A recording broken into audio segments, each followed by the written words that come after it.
Question 41. Choose the right synonym of fluctuation.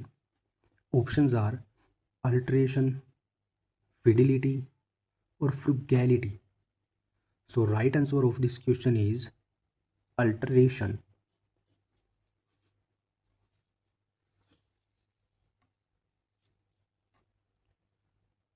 Fluctuation, alteration, change. Fluctuation का meaning होता है change होना या उतार चढ़ाव होना, बदलाव होना, ऊपर नीचे होना। वो क्या हो गया? वो चेंज होगा। ठीक है फ्रेंड्स। और इसका सिनोनियम हो जाएगा अल्टरेशन। और ये तीनों क्या है? ये तीनों नाउन है फ्रेंड्स। ठीक है।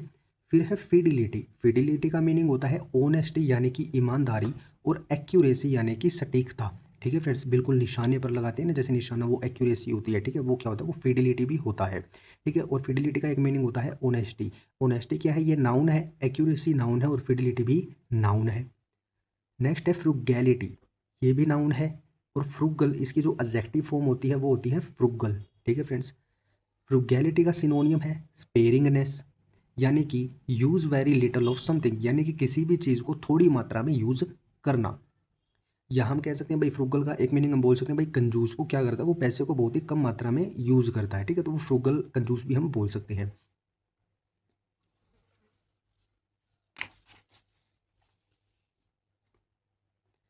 Question 42.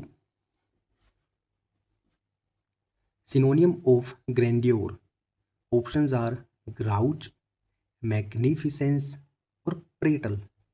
So right answer of this question is magnificence. Magnificence, grandeur, magnificence. It means the state of being very good or beautiful.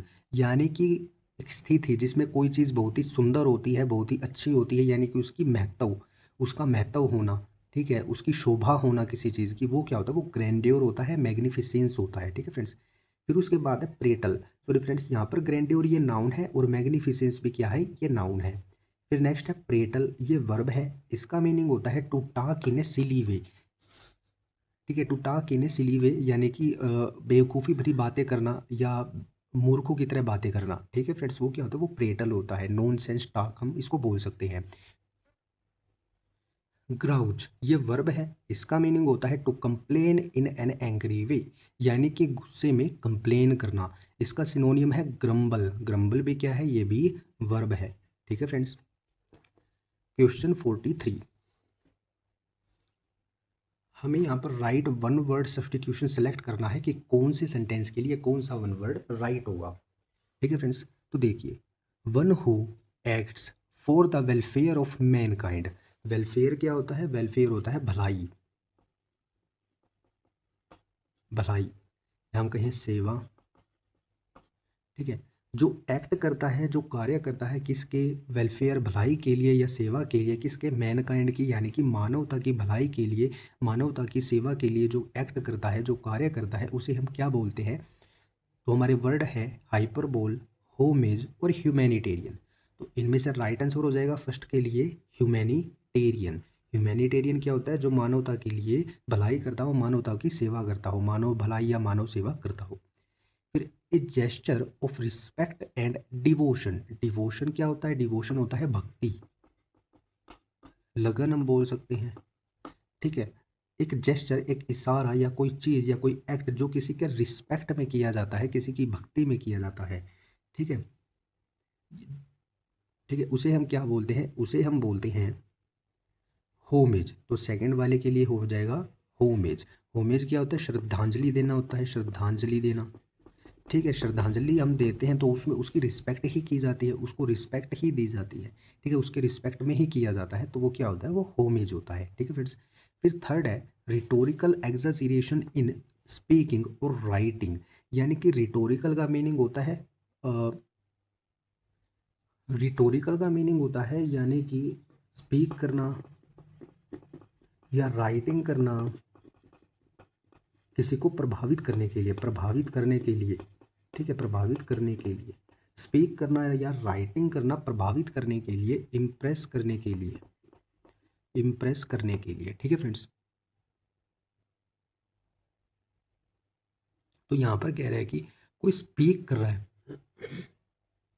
या कोई राइटिंग कर रहा है इम्प्रेस करने के लिए, लेकिन एग्जाजरेशन करके, यानी कि बढ़ा चढ़ा कर करके, ठीक है, बढ़ा चढ़ा कर करके, ठीक है, कोई राइटिंग कर रहा है या स्पीकिंग कर रहा है बढ़ा चढ़ा कर करके, या बहुत ही ज़्यादा शब्दों का यूज़ करके, वो क्या होता है, वो होता है हाइपरबोल।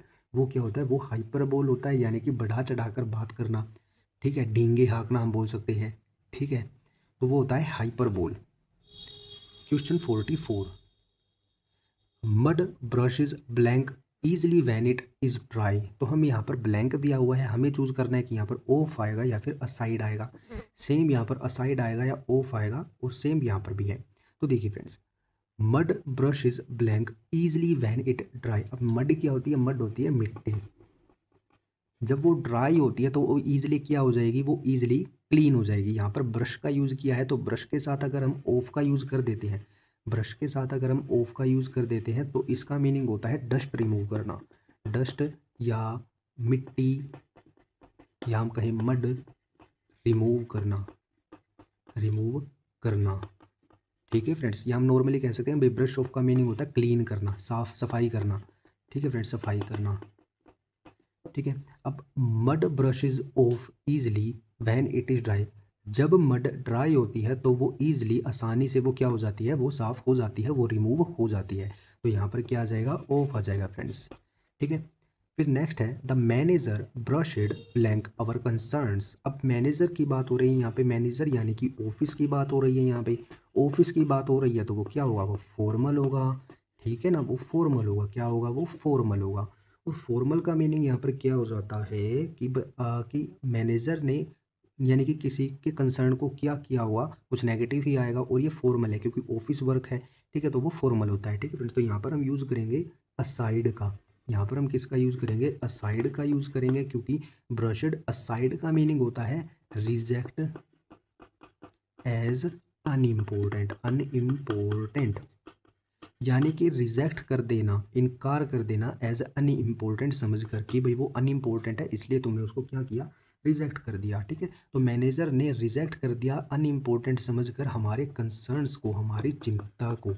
ठीक है, चिंता को अनइम्पोर्टेंट समझकर, बेकार समझकर मैनेजर ने क्या किया, रिजेक्ट कर दिया। ठीक है फ्रेंड्स, यहाँ हम कहीं भाई जो हमारी प्रॉब्लम थी उसको मैनेजर ने अनइम्पोर्टेंट समझकर रिजेक्ट कर दिया, ब्रशड असाइड कर दिया। ठीक है friends, he brushed me when I asked for help.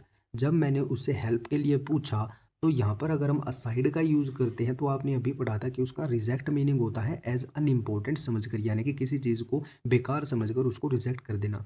तो यहाँ पर कोई चीज़ को बेकार नहीं माना गया है, वो जस्ट हेल्प के लिए पूछ रही थी, और उसको उसने क्या कर दिया, ही ने क्या कर दिया, ऑफ कर दिया। यानी कि यहाँ पर क्या आ जाएगा, ऑफ आ जाएगा, क्योंकि ब्रश ऑफ के दो मीनिंग होते हैं। पहला तो हमने पढ़ा था कि ये डस्ट को क्लीन करता है, क्लीनिंग करना, और सेकंड इसका मीनिंग होता है भाई इग्नोर कर देना। क्या कर देना, इग्नोर कर देना।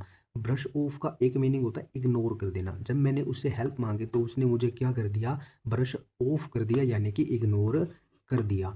यहाँ पर रिजेक्ट करना था अनइम्पोर्टेंट समझकर, यहाँ पर इग्नोर कर दिया, उसको कुछ नहीं समझा, जस्ट वो चला गया। और यहाँ पर देखिए फ्रेंड्स, कोई मैनेजर नहीं है, कोई कुछ नहीं है, बस ही है। ठीक है, तो यहाँ यानी कि ये जो ब्रश ऑफ है, ये हम नॉर्मली यूज़ करते हैं। नॉर्मल यूज़ होता है, यानी कि मान लो दो फ्रेंड बात कर रहे हैं, घर में बात कर रहे हैं, गली में बात कर रहे हैं, सड़क पे बात कर रहे हैं, वो। और असाइड हो जाता है फॉर्मल, यानी कि ऑफिस में बात कर रहे हैं, ठीक है, स्कूल में बात कर रहे हैं टीचर्स के साथ, वो ऑफिशियल हो जाता है। लेकिन अगर आप स्टूडेंट दोनों आपस में बात कर रहे हैं, वो तो नॉर्मल होता है। ठीक है ना, जहाँ पर आप रिस्पेक्ट दे रहे हो किसी को, कोई आपसे बड़ा है, रिस्पेक्टेबल है, तो वहाँ पर वो फॉर्मल हो जाता है। ठीक है ना, ऑफिस वगैरह हो गया, कुछ और। ठीक है, इस टाइप से। तो यहाँ पर ब्रश ऑफ के दो मीनिंग है, क्लीनिंग और इग्नोर, और brush aside reject as unimportant. ठीक है friends, she won a gold blank in swimming. तो इसमें कौन सा मेडल आएगा फ्रेंड्स, इसमें आएगा ये वाला मेडल, यानी कि पद। तो पहले वाले के लिए हो जाएगा ये, और सेकंड वाले के लिए हो जाएगा ये वाला। Don't medal in other persons affairs. Affairs यानी कि अदर पर्सनस, पर्सनल मैटर हम बोल सकते हैं, पर्सनल मैटर्स। ठीक है, उनके वर्क को हम बोल सकते हैं, अफेयर से हम रिलेट कर सकते हैं, पर्सनल मैटर उनका वर्क हो गया। ठीक है, या कोई काम कर रहे हैं वो चीज़, यानी कि उस चीज़ में वो क्या ना करें, मेडल ना करें। मेडल का मीनिंग क्या होता है, इंटरफेयर, इंटरफेयर। ठीक है ना, दखल अंदाजी न करें। Don't interfere in other persons affair, दूसरे पर्सन्स के अफेयर में, दूसरे पर्सन्स के अफेयर यानी पर्सनल मैटर या उनके काम में मेडल ना करें, इंटरफेयर ना करें, दखल अंदाजी ना दें। ठीक है फ्रेंड्स।